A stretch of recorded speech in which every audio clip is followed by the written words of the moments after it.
Assalamualaikum warahmatullahi wabarakatuh. Halo semuanya, kami dari kelompok 4 kali ini akan mempresentasikan tentang kajian Quran Surat Al-Baqarah ayat 83 dan hadis tentang menyebarkan kebaikan melalui ihsan. Sebelum itu perkenalkan, nama saya Sabila Nurul Ashifa dari absen 31. Saya Auranova Dwi Pratiwi dari absen 3. Nama saya Layuana Sila.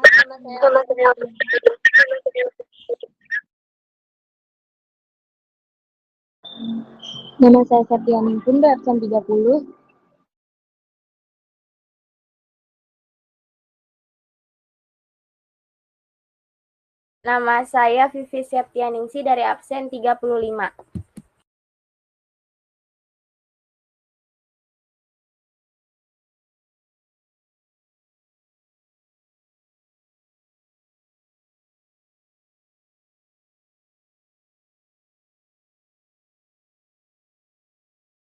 Di sini ada pengertian dari ihsan. Ihsan berasal dari kata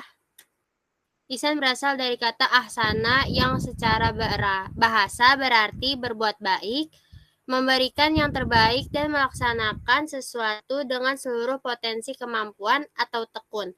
Adapun pelaku ihsan disebut dengan muhsin, yang jamak atau pluralnya adalah muhsinun dan muhsinin.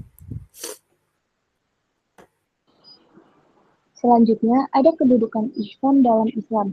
Ihsan menduduki posisi tertinggi di dalam Islam di atas derajat iman dan Islam. Dapat dikatakan bahwa seorang muslim sudah pasti muslim dan mukmin. Seorang mukmin sudah pasti muslim, tapi belum tentu muhsin. Sedangkan seorang muslim belum tentu mukmin, apalagi muslim.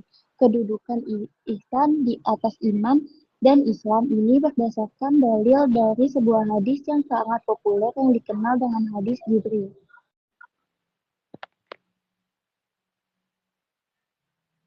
Yang selanjutnya ada kajian Quran Surah Al-Baqarah ayat 83. A'udzubillahi minasyaitonirrajim. Bismillahirrahmanirrahim. Wa iz akhadna mitsaqa bani Israila la ta'buduna illallaha wa bil walidaini ihsana wa bidil qurba wal yatama wal masakini wa qulu linnasi husna wa aqimu salata wa atu zakata summa lautum illa qalilan minkum wa antum mu'ridun. Yang artinya, ingatlah ketika kami mengambil perjanjian dari Bani Israel, janganlah kamu menyembah selain Allah, dan berbuat baiklah kepada kedua orang tua, kerabat, anak-anak yatim, dan orang-orang miskin. Selain itu, bertutur katalah yang baik kepada manusia, laksanakanlah sholat, dan tunaikanlah zakat. Akan tetapi, kamu berpaling mengingkarinya, kecuali sebagian kecil darimu, dan kamu masih menjadi pembangkang.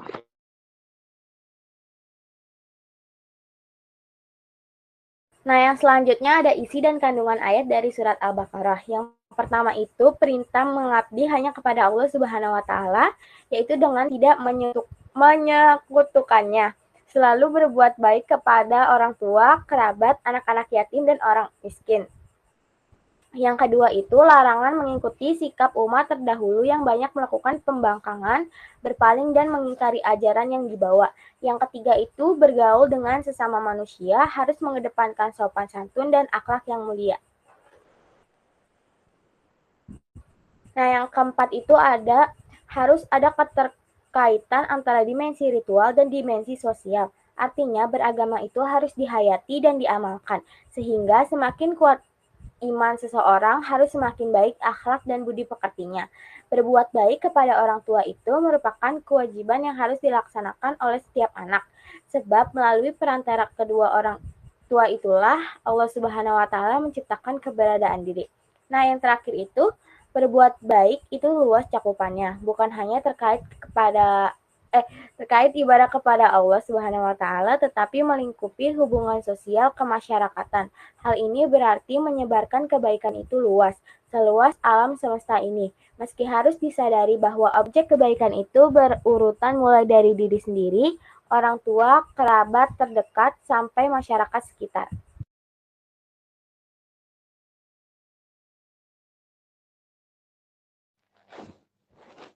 Selanjutnya di sini ada dalil dan perintah untuk berbuat ihsan.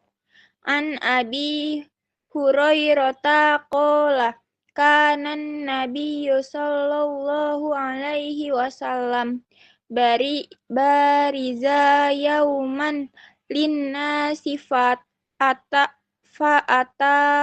Jibril faqala mal ihsan qala an ta'budallaha ka'annaka taroh fa illam takum tarohu fa innahu yarok. Artinya, Abu Hurairah radhiyallahu an berkata, Nabi Shallallahu alaihi wasallam pada suatu hari muncul di hadapan para sahabat. Lalu datang malaikat Jibril alaihi salam yang kemudian bertanya, apakah ihsan itu? Nabi Shallallahu alaihi wasallam menjawab, kamu menyembah Allah seolah-olah melihatnya. Dan apabila kamu tidak mampu melihatnya, sesungguhnya Dia melihatmu.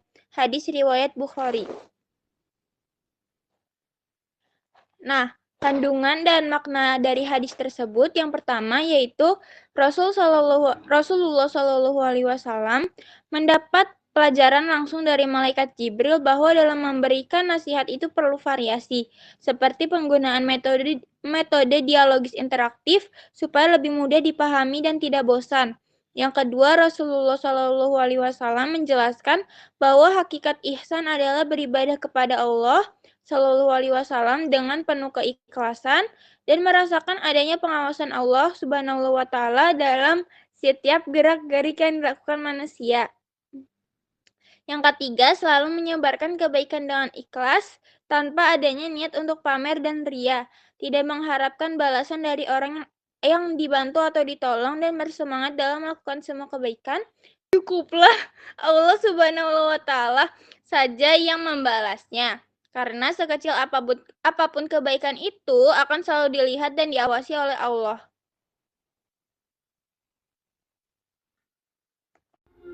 Hikmah ihsan. Banyak hikmah yang dapat kita ambil dari perilaku ihsan. Di antaranya, satu, terbinanya hubungan vertikal antara hamba dengan pencipta, yaitu Allah Subhanahu wa taala.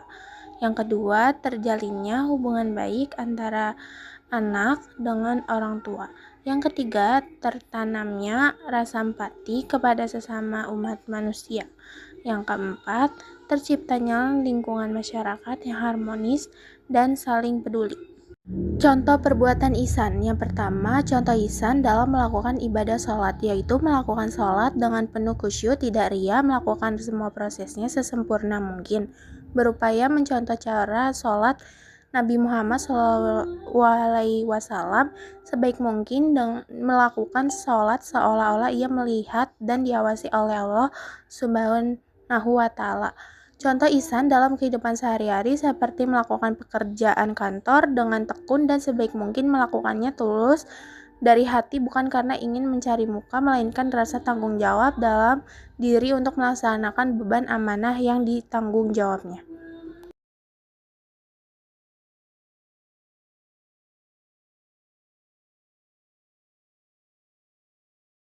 Sekian presentasi dari kami. Kurang lebihnya mohon maaf. Wassalamualaikum warahmatullahi wabarakatuh.